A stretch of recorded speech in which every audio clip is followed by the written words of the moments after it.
I think we can more or less get started. Hi, everyone. We're going to be starting our panel on the about graduate school part.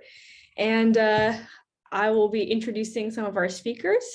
I'm Sherry. I'm a graduate student here at Carnegie Mellon.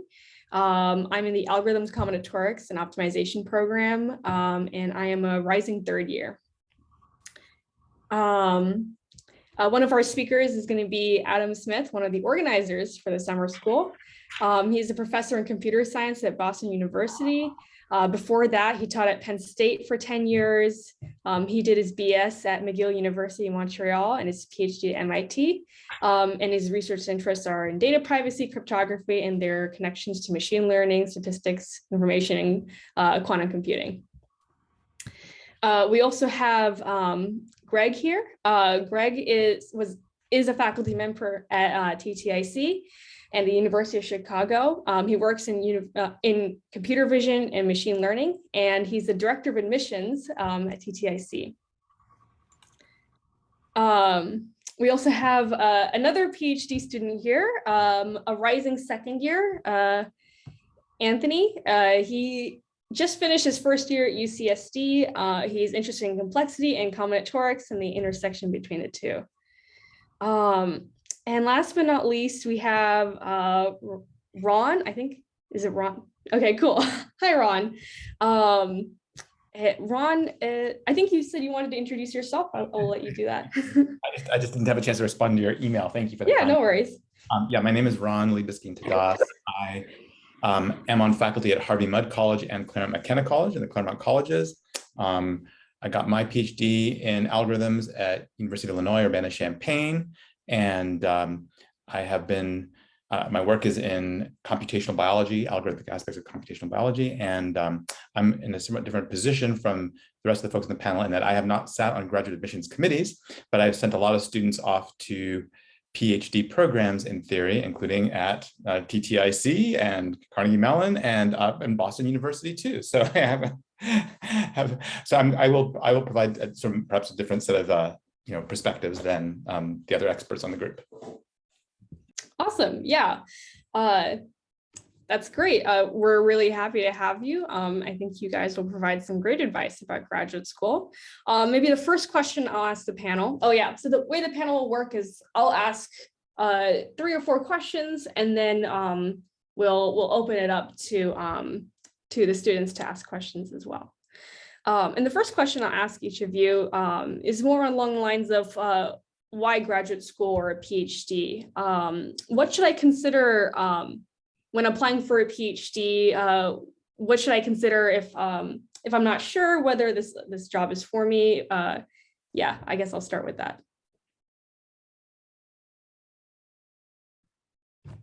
I'm not sure if there's like a certain order. Maybe Adam, you can start. Sure. So I think most of the students here are interested in research in one way or another. That's why they signed up for the school. And I think that's probably the single best reason to consider PhD programs, because it's a very research-oriented, program that you spend several years in. Maybe the best way to answer the question is to give a bunch of reasons why you should not do a PhD. So you shouldn't do a PhD if your goal is to maximize the amount of money you're going to make in a short period of time. That is not what PhDs are great for. They do increase your expected salary, from what I understand, in some meaning when you start your first job, conditioned on having a PhD, the salary is higher than a bachelor's, but if you take a career over an entire career, it's not significant. And so really the reason you should do it is because you're interested in research and you really want to get into it. The tricky part, of course, is that a lot of people don't know what that means when they're an undergraduate. I certainly didn't. And so, you should do it if you think trying to just understand a lot more deeply the things that you learned you learn as an undergraduate, if that seems interesting to you, and these topics, that these sort of like going beyond the kind of stuff you learned as an undergraduate seems exciting, then maybe a PhD program is worth considering. But definitely try to get some research experience so that you know kind of what you're doing. Nobody does, but a little bit. Anyway, others? Maybe it's like hot potato. Like, I'll hand it to Greg. Thank you for that. Yeah, so I think I agree with everything Adam said. I think it's very difficult to know what one will, what kind of career we will end up with 5 or 7 or 8 years from now. I think it's important to have some idea what career you might be looking for and whether a PhD is a kind of the best or a good choice for that. The landscape of research, I think, in computer science research is changing very rapidly. It is, for example, a lot more possible now to do research in industry than it was a decade ago. Not only in applied areas, but even to some degree in kind of theoretical or theory adjacent areas. It is still the case, I think, that most of that research is led by people with PhD, but not always. But it is also not clear if the situation will be the same 5 or 10 years from now. I think that if you really think that research is scientific, academic research is the main thing you want to do for foreseeable future, you probably want a PhD. If you are not sure, you have to really think hard about that. All right, Anthony. Sure. Yeah. I mean, I guess I'll maybe say one other thing on the industry versus academia point. I think like one of the things academia offers, and depending on your personality, this is good or bad, but right, you get to interact with a lot of interesting people, and especially, I mean, I'm not at the stage yet, but hopefully a lot of very interesting and motivated students, right? You get to see people progress and learn more and more and go off into the world. And so if you have this kind of like that side of you that enjoys teaching and mentoring and this kind of thing, I think it's maybe more beneficial to be in academia and to follow this route. I guess I'll also add that, like, if you're on the fence, I don't think there's anything wrong with perhaps trying industry first, and then if it doesn't work, you can totally still like you don't have to go to a PhD as soon as you graduate undergrad. I'd say probably close to half of my fellow grad students spend a year or two doing industry and then decided it wasn't for them and they wanted to do more research.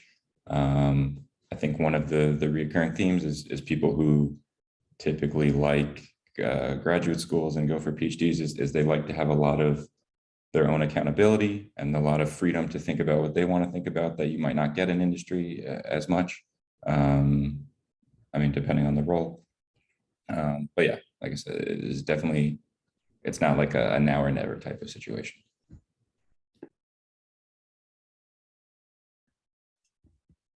Great. I'm happy to just add a few more thoughts. First of all, I agree with everything that's been said. I think for many people, graduate school is just an amazingly fun and intellectually rewarding enterprise, regardless of what your ultimate career path is.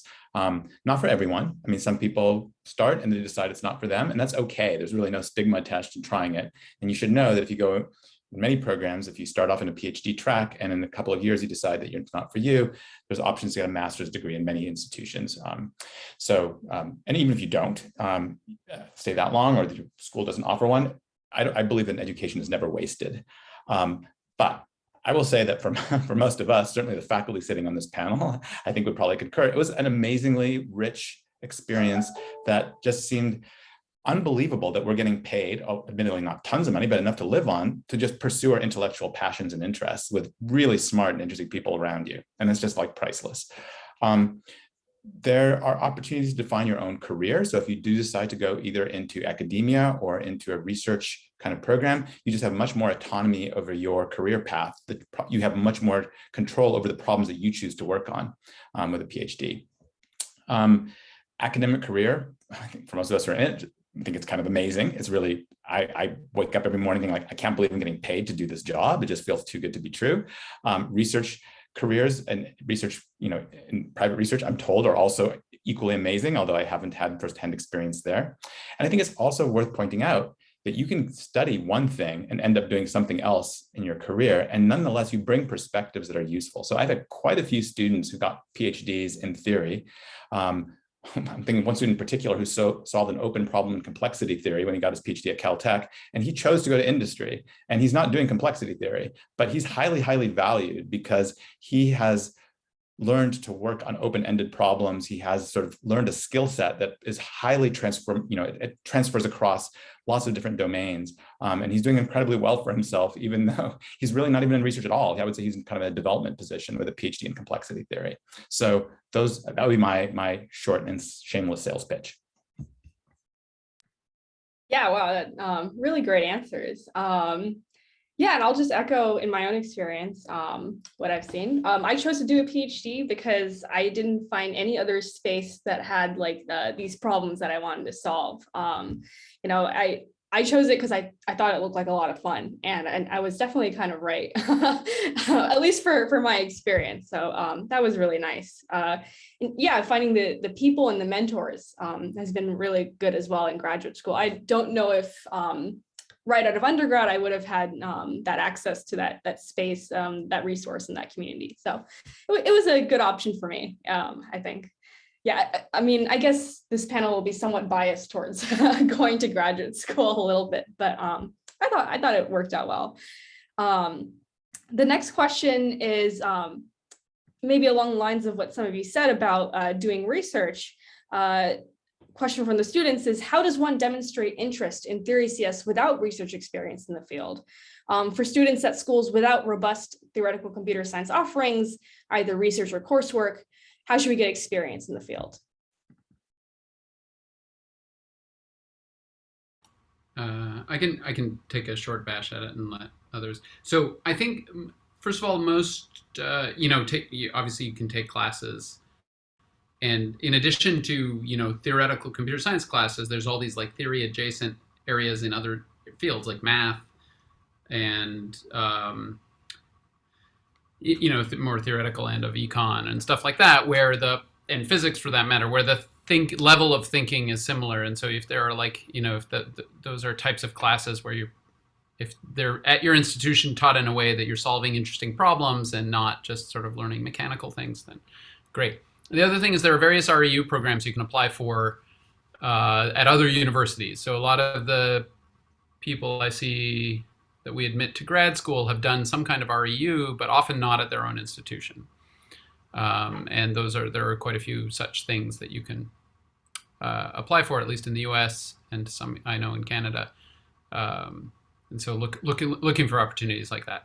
And then of course showing up for events like this one, summer school.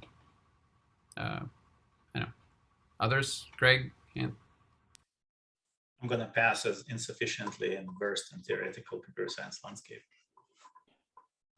I think I would just chime in. I think the REU option that Adam mentions is a really good one, and there's quite a few interesting programs. And I will say, although this one has a little bit lower yield, I've had students who've simply written to people and say, hey, I'm a rising senior at the school, and I'm really interested in your work. Any chance I could work with you this summer? And faculty have opportunities to get these small additional funding grants to take students on like that. So don't be shy about doing that, especially if there's someone that you really are keen to work with, or a few someones that you could write to. But I also think that if you find something in a theory course that is exciting to you, approach your professor and say, hey, I was really excited about this topic, and I'm wondering if I could do like even an independent study with you. I would take maybe the professor may be busy and not have a lot of time to mentor you, but like I just want to meet with you periodically, gotten a little guidance. It may not be entirely research, it might be more learning about the landscape of a current field. Even that, like just diving a little deeper into a topic of interest to you, that I think will give you a better sense of whether you're excited about research, because you'll be reading original literature. And also will let that professor, frankly, get to know you a little better, which can only be helpful when it's time to get letters of recommendation. Yeah, I think, I'll kind of just echo and add on to this. I think Adam's suggestion of RUs is maybe one of the most common ways I've heard of people getting involved in this type of stuff. And I just want to emphasize that, like, these are summer programs, but if you and your mentor have a good camaraderie, like these will oftentimes turn into longer projects that go beyond the course of the summer. So this can be a great way to meet someone to interact with longer term. I mean, you guys also have the benefit of now getting into this stuff when the world is very adapted to more online things, right? So there's some good online seminars, like TCS Plus is a good one that every like bi-weekly, I think, we'll have like top researchers come in and talk about their work. I think there's various like reading groups throughout schools that sometimes you can email people and just ask like, hey, can I sit in on this? Again, I mean, these are not necessarily stuff that will like pad your resume if you're looking to booster it for graduate applications. But if your goal is to learn as much as you can to see if it's the right fit for you, I think these are good options. Yeah, I totally agree. I think outside of what research my school had to offer, RUs were really important. And I found probably some of the best research experiences I've had just because I had the time to focus on research during that time. There's a lot of math RUs out there. There are like websites dedicated towards keeping a list of all these RUs, and they're really great. A lot of them start like going towards combinatorics and theoretical computer science, which is really good. I don't, off the top of my head, I don't know like as many theoretical computer science RUs as there are math, which is actually one of the reasons why I wanted to do this summer school. Like I think there's starting to be more and more theory CS resources out there, which is really cool. But there are also a lot of online RUs, which are like available to anyone. I'm mentoring at an online RU, an online math RU that deals with Ramsey theory this summer. So hopefully like that's a really nice resource that's available to a lot of people now, online RUs. Okay, great. Really nice responses. I think I'll move on to like the grad school application process part of this panel. So I think the first question to start off with is what makes a PhD application competitive? What are advisors, committees looking for in a grad school application? You can state some do's and don'ts of grad school apps as well. So I think I'll take the first bash, but one thing to note is that you'll get different answers from lots of different people, and also it depends a lot on the type of institution and the sub area. And so, you know, by and large, just so you understand, they're kind of institutions that do admissions at the committee level and institutions that do admissions at like a faculty level, and there's sort of various mixes, but like those are the two extremes. And so the institutions that do things at the faculty level, it's very idiosyncratic because it just depends on what that faculty member is looking for, how many students they want to take on, whether or not you express interest in what they do, all sorts of stuff like that, you know, if they're going on sabbatical, you know, whatever it is.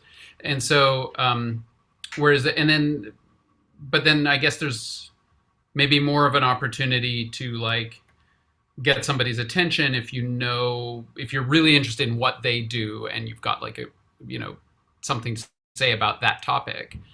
The places that are more committee driven, and maybe others, Greg can say more about this, they tend to just look a little more for all around performers who have like something on their CV that stands out, so research they've done or, whatever competitions they've excelled in or something like that.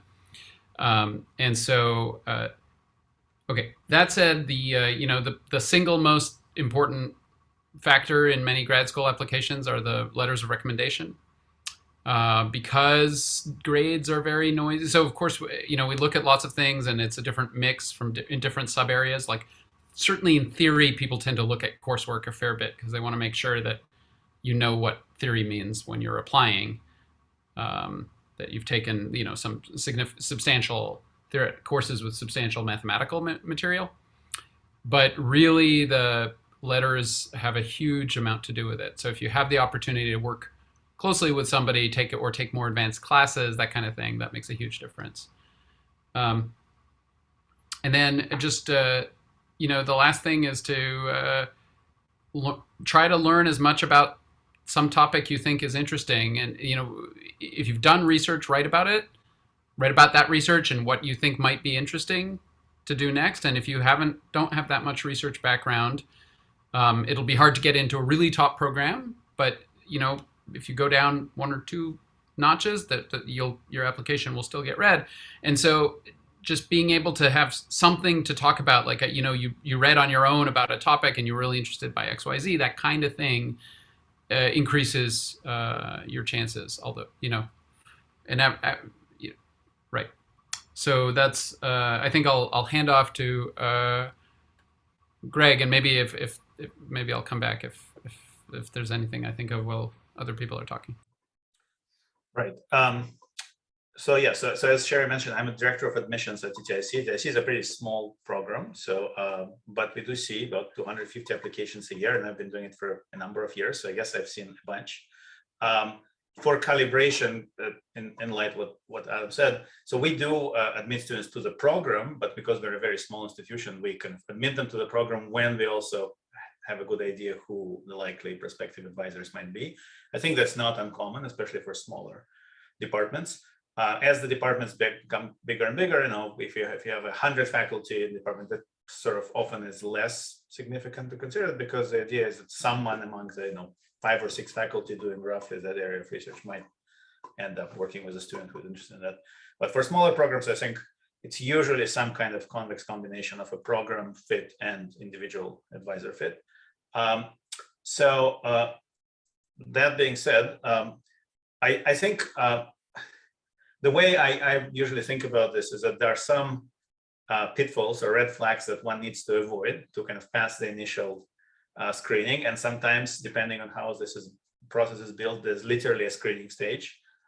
We have that at TTIC, which actually involves largely screening by current students. We have a number of students every year who volunteer to serve on the admission committee and do a lot of the kind of groundwork on reading through the applications, noting various things which are noteworthy, and summarizing them and discussing them with faculty. Grades are somewhat noisy, but having mediocre grades, or worse, of course, is a concern, I think. It doesn't mean that you have to be an absolutely straight A student. But if you have a whole bunch of Bs, especially if let's say you want to do theoretical computer science, you have Bs in math classes, that's a concern. If you want to work on computer vision, or NLP, and you've taken a few applied classes and gotten B- in all of them, that's also a concern. Things happen. So one thing that Adam didn't mention, he talked about letters and transcript. There's also this essay or statement that people write. I've heard varying opinions about its importance. I think it's very important, personally. We always read those things.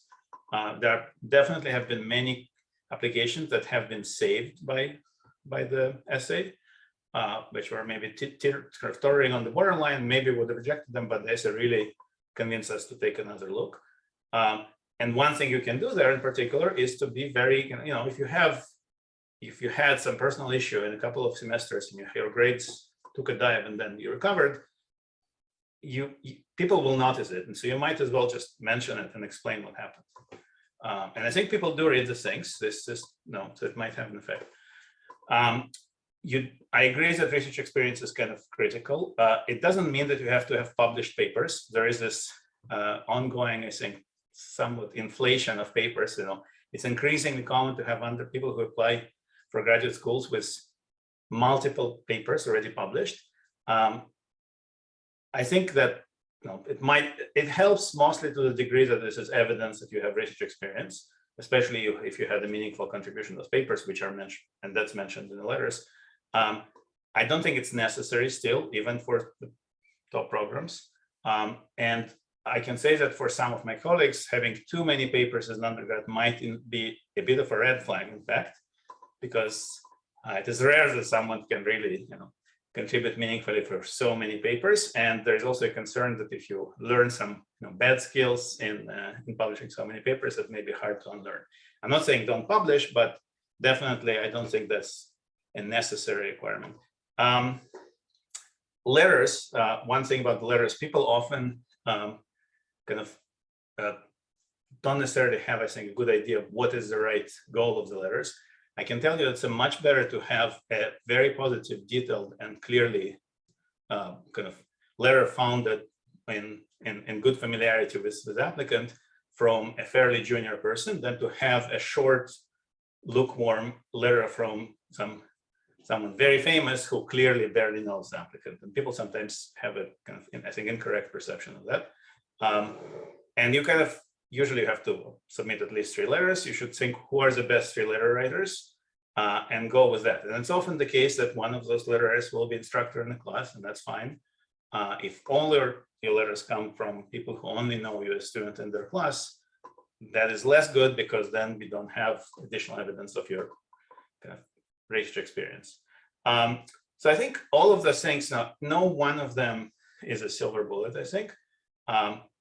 As long as you don't have any red flags, if your grades are okay, you have some research experience, you have letters which support genuinely, kind of based on some convincing evidence, your application, I think it's a competitive application. And then it really boils down often to things like fit, how many faculty are looking for new students in your area, etc. All right, I'll shut up now because I spent quite a lot of time, and let's move on.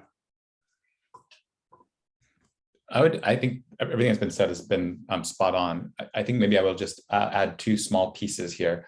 One is, I think with respect to the statement of purpose essay, as Greg mentions, I think many schools value these a lot and look at them carefully.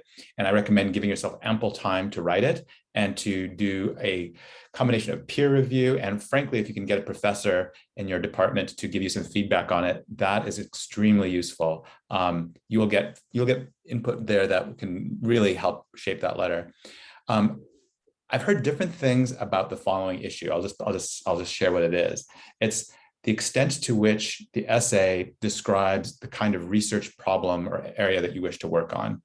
And I have been told, and I'd be interested in hearing Adam and Greg's perspectives on this, that some committees really value having someone put a stake in the ground and saying, here's the kind of work that I plan to do or I'm interested in doing. Not necessarily because it's a binding contract, it's not. Nothing that you write there is going to bind you for what you're going to do in graduate school, but it demonstrates that you understand a problem that is at the forefront of research. And so that's much better than saying, I really was enamored by NP completeness in my algorithms class and I want to work on that. That's like not sufficiently like deep or cutting edge or current. But if you can say, I've been looking at, I won't even venture like a particular topic because I don't want to bias this, but if you can sort of talk about a space of problems that you've been exposed to that you're interested in, that's really great. You can say this is an example of the kind of thing that I want to do to signal that it's not necessarily exactly what you're going to do. I think that's important because no one believes that a 22-year-old knows what they're going to do for the rest of their career. So you don't need to do that. And I think it's also, I've been told, and I advise my students to do this, Greg and Adam, you can tell me otherwise. I think it's really useful to personalize at least a part of the statement of purpose essay to the school that you're applying to, which means that 75% of it can be the same that you're sending to all schools, but at least the last paragraph should be a substantive last paragraph saying, I'm applying to TTIC because they have core strengths in the areas I'm interested in, and particularly interested in working with Professor Alpha, Beta, and Gamma, or among the people that I'm interested in working with are Professor Alpha and Beta and Gamma, not necessarily to restrict it to them, but to indicate that you've done your homework and you understand why this could be a good fit. The last thing I'll add is asking for letters of recommendation is tricky. And one of the things I know that students worry about is I have a hard time finding 3 faculty members who can really, talk deeply about my research potential. Very few students have that. Don't worry about it. If you can even find 1 professor who can talk about your research potential and the other 2 can say, Adam did really well in my class. I had everything, and it's a hard class. From everything I know, it looks like he's gonna thrive in graduate school. But even 1 person can say, Adam went above and beyond. He either did research with me or he came up after class and asked me about current research problems. Like anyone who can signal the potential to do research and that interest on your part, that's great. So don't feel compelled to find basically a PhD committee group of advice of people who are going to write for you. You won't have it. Very few people will. Yeah, if I can just confirm what Ron said about the essay, that in my experience, that what people are looking for in the essay is just some sense of you and what you might be like as a student. And so it's an opportunity to show that you can write, for one thing. So do take the time to write it well. make it reasonably personal. You can talk about specific research problems. You can talk about what it is about those research problems or other things that got you excited. The part about personalizing the letter, I think, matters a lot. One of the reasons for that, among several others, is to make sure that your application gets looked at by appropriate people at some point. Like if you make it through the screening stages, that you still wind up in the, so talk about, but demonstrate. One way to show that you're a good fit for the program is by explaining like why you might be interested in working with specific faculty. And on specific kinds of areas. But also look for things that you could add to the letter that show like other skills that matter, like initiative, like, oh, here are some interesting things I did that, maybe aren't exactly a academic research project, but like are, I demonstrate some, some of these organizational skills and stuff like that. And, what that exactly is in your case will vary from case to case, but, you got involved in some teaching opportunity, some teaching activity or something like that, and you really enjoyed the opportunity to, and talk about like why it was interesting, why it was useful, and maybe it taught you to understand something at a deeper level, or you really enjoyed just connecting with students, or whatever it is. Yeah, all of those things that Ron said, and also about the letters. Yeah, so some students come in having worked with a few faculty members, but lots have worked with at most one person, or like even if it's just someone whose class you've taken, but it was a class where it was you did more than just solve like boring homework problems. Like you had a project or something, something that they'll be able to write about. That's like, oh yeah, I really saw this person in action, not just I graded their exam and they did, they did well. I'm going to just add one more thing that came to mind very briefly. I suspect, I think, based just on, observing this from the outside, that something that committees care a lot about is the applicant's ability to remain tenacious and to be able to get through adversity, because graduate level research in general is not like a problem set where you pretty much know there's going to be a solution. And if you work hard enough, you're smart, you'll get through it in a few hours and you're done. There'll be weeks and months of frustration. And you can have experiences that have taught you about, how to deal with those kinds of challenges and strategies, both personal and sort of, and strategic ways of dealing with some of those challenges, and then the joys of the discovery. But I think it's important to signal that you understand that the enterprise does have this. It's different from undergraduate coursework, and that you have some experiences that prepare you for that. And it can be, frankly, it doesn't have to be even in theoretical computer science or even necessarily in research. Sometimes even project kind of work can provide some of those meta skills that are useful. Maybe I'll add a couple of things. So one thing I think I missed when I was talking about the grades before, I just want to not forget. One thing we always look at is whether undergraduates took, to the extent possible, whatever institutions they are, advanced graduate level classes. And it's not officially a requirement, but if someone wants to do research and tells us in great detail how they're passionate about research, and they didn't bother or had the opportunity of being, let's say, in a big British university, they didn't take any advanced classes, which most undergraduates can, based on the last year. That is kind of a concern. It's not exactly a red flag, but, or I can phrase it positively, having taken advanced classes, I think, is a big plus, and having done reasonably well in those. And then about a couple of things about the essays. And I think I'll come across as pretty jaded maybe when saying this, but I figure I will share it anyway. I think the essays which are efficient or effective essays for grad school are very different from what people write, at least in the US, for undergraduate institutions. Sometimes when you read those, it's not clear that people kind of fully did the transition. I think for me, the essay for PhD application has a few very distinct bullet points that it needs to hit. Why are you interested in PhD, which people here ask, which is a great question, but I want to hear that people have actually thought a little bit about whether it's really the right thing for them and have a reasonable idea why they want to do it. Understanding what research is, ideally, with personal experience, and just very kind of informatively telling us what they want to do, as Ron was saying, with the understanding that it is not a commitment, or but it gives us an idea at first whether a person has thought about what they want to do, and to some degree what they're likely to be interested in 6 months from now.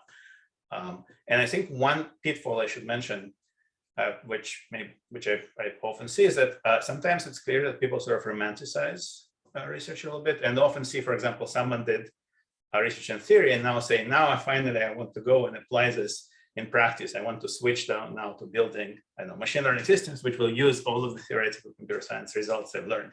Or someone who has done, project in robotics and says, and now I want to go and study theory to explain why, robots do what they do. And it's great, right? And we all hope that this gap will be bridged, but I think it often shows that people don't necessarily have a good idea what that research in the areas they're describing is. So if you're right about some interests, it's best if you're right about interests that you actually have thought about and ideally have experienced in all of it. Adam and Greg, there's a question in the chat from Georgia about how much do you weigh coming from a top 20 school versus lesser known schools? Would you be willing to address that? Sure. Very little, I would say.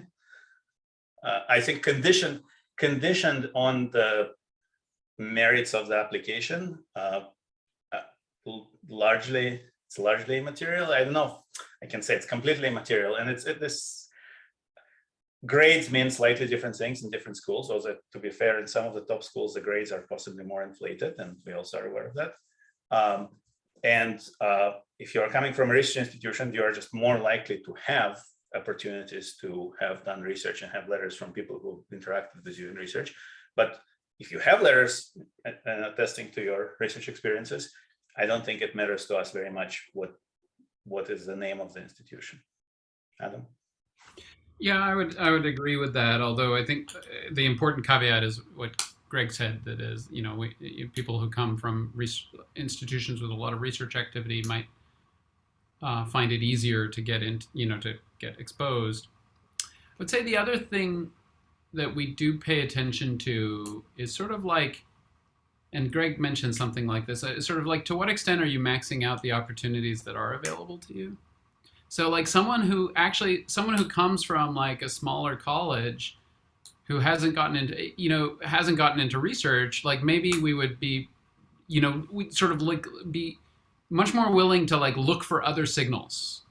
Because we understand that those opportunities aren't there. And then like, looking for people who maybe have not, maybe they have come from like a smaller institution or whatever, where there aren't as many opportunities to take advanced classes, but have instead, took, I don't know, and when I'm looking at theoretical applications, people who took, math classes and did well, math classes where they were like substantial, algebra analysis, whatever, those types of classes, and enjoyed them, I think is, sort of the kind of signal we might pay attention to. I wanted to bring up one other thing, which is that a lot of people do apply for grad school after working for a little bit. And it is possible to mine that experience for good material also, within reason, with the caveat that, as Greg said, you might over romanticize. Often people come out of that with a type of maturity that's frankly hard to get as an undergraduate. And if it manifests in the letter, it's a big plus.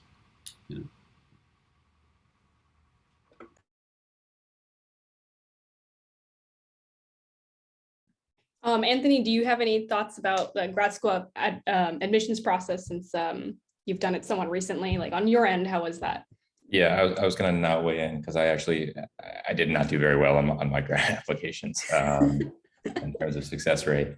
Right, but I guess the takeaway being you only need one there. Okay, the only relevant, I guess, piece of advice I'll have that was not touched on very eloquently already has been just like give yourself enough time. I know you can like look at it and it's like, oh, it's like two-page essays or something, like whatever, I can do that in a weekend, but like, these are two very important essays that will take a lot of time and a number of drafts and a number of like some, you'll have to send it off to faculty, and then faculty being faculty will take you know, a substantial amount of time to maybe get back to you depending on what they're doing. And so like you have to allot for this stuff. So to give yourself enough time, it will be my main advice. Yeah, that is the number one piece of advice I got from graduate students, and also the number one piece of advice I didn't really follow.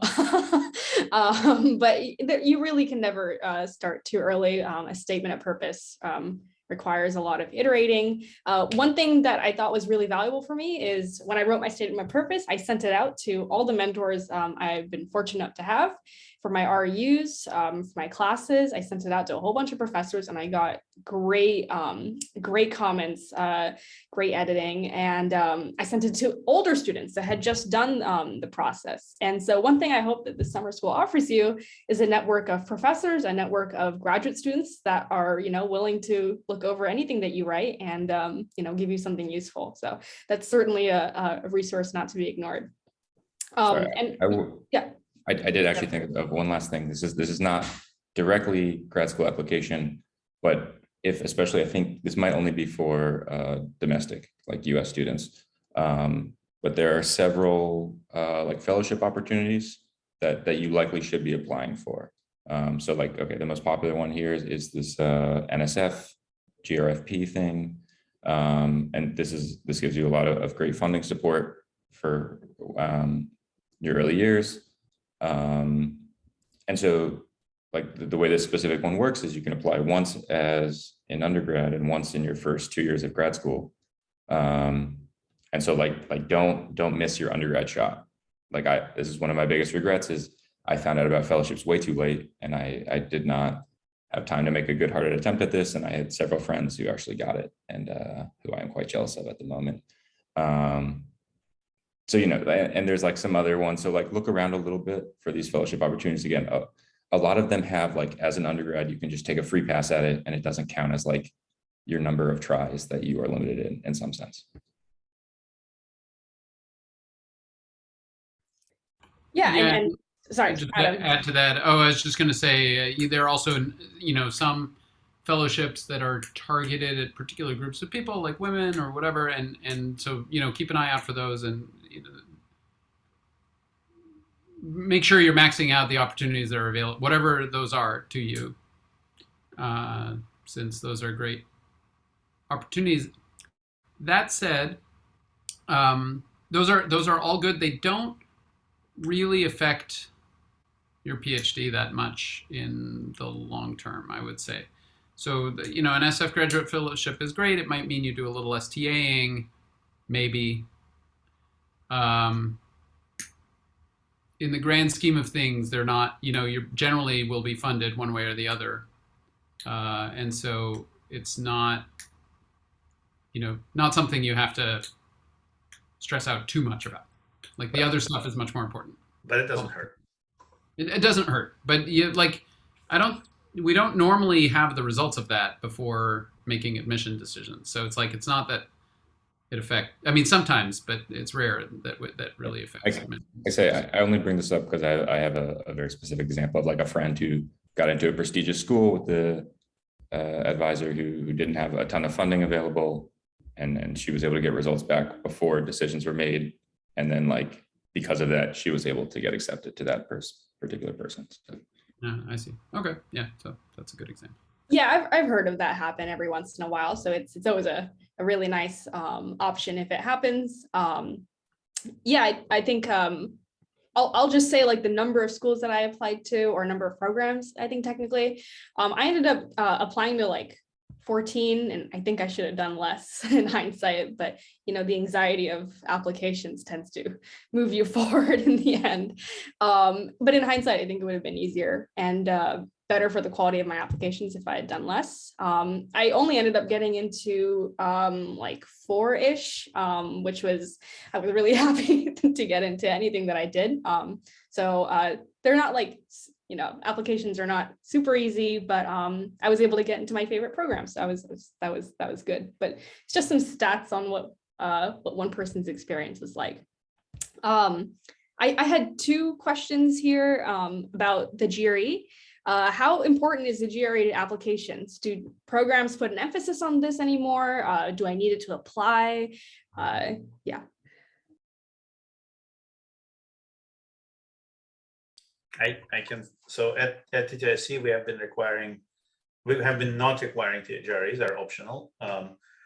Many people, I think the majority still provide them. And I'm talking about GRE, I think there is only GRE general, right? There's no more subject GRE as far as I know. That's just probably good riddance.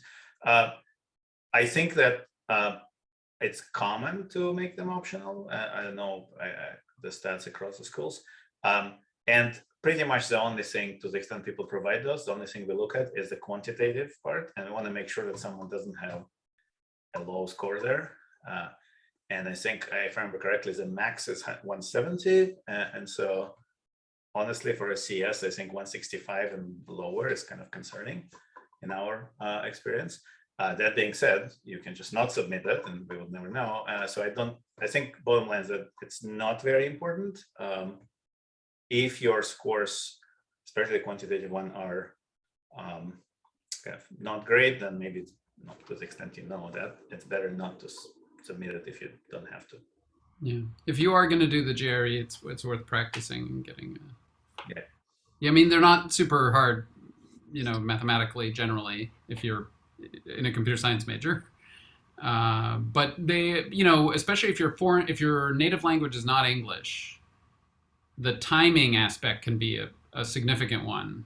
And so it's worth, like, if you are going to do the GRE, get your hands on practice tests and just do a bunch, just so that it's, yeah, just because, like, otherwise it can be like a weird red flag on your application for no good reason.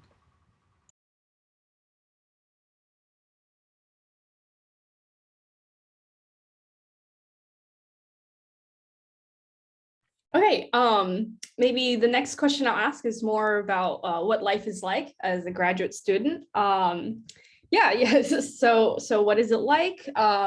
Is the day in the life of a graduate student more research focused, or do you take a lot of classes? Yeah, I'll start with that. All right, any information about the grad school life would be good. And Anthony, I'm guessing you can start off with that. So I know it will vary a fair amount by grad school, and I think even by your advisors in terms of what they want you to focus on. I've heard some advisors just kind of want you to prioritize classes maybe the first year and just get used to grad school, and some, like kind of are ready to have you doing research from day one. I guess I was kind of more in the latter camp of I was fortunate to have a little bit of a research background and was interested in doing research when I got there, and they were happy to indulge me in this. So I guess general day, okay, part of the nice part of grad school has been brought up is you have a lot of freedom to do this how you want to do. I guess what I try to shoot for is like 2 to 3 2-hour chunks of just like intense deep work, right? Like put your phone away and just focus on research. And I realize that like 4 to 6 hours of research maybe doesn't sound like a lot, but if you're really, 100% zoned in and doing a lot of deep work, this will tire you out, I think. And then there's plenty of other stuff to keep you busy, to fill in the gaps of coursework, potentially TAing, catching up on emails, more logistical stuff than I can mention. But yeah, I mean, this will vary a lot. If you're close to a big deadline you're trying to write for, you'll probably just be writing, all day that week, and then maybe crash and have a light week the week after when you're like recovering. You may spend a week at a conference and just like networking with people and discussing different problems. So it varies a ton, I think is all I'll say.